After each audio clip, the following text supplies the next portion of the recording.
আসসালামু আলাইকুম বন্ধুরা, আজকে আমরা দেখব কিভাবে একটা ডিবি বোর্ড শুরু থেকে বানানো হয়। এটা হচ্ছে যে শীট মেজারমেন্ট করে কেটে এখান থেকে আমরা মেজারমেন্ট করে কেটে নিয়ে তারপরে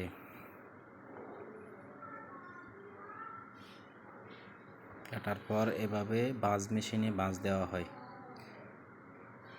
কাটিং করার পর শীটগুলো যখন আমরা মেশিনের পাশে নিয়ে আসি তখন এভাবে বাঁশ মেশিন দিয়ে বাঁশ দেওয়া হয়।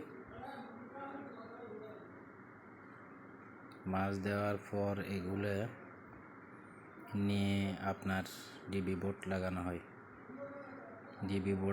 হয়। এগুলো হচ্ছে যে সাইটের ডিবি বোর্ডের যে সাইট আছে সাইটের জন্য আর কি। এগুলো হচ্ছে যে প্যানেল বোর্ডের স্ট্রাকচার। অ্যাঙ্গেল দিয়ে আমরা স্ট্রাকচার করার পরে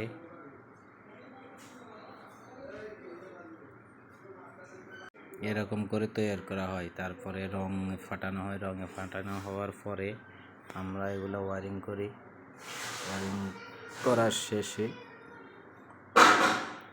পরিপূর্ণভাবে বানানো। যারা পুরো ওয়ারিং দেখবে সবাই সাবস্ক্রাইব করবে আমার চ্যানেলটাকে।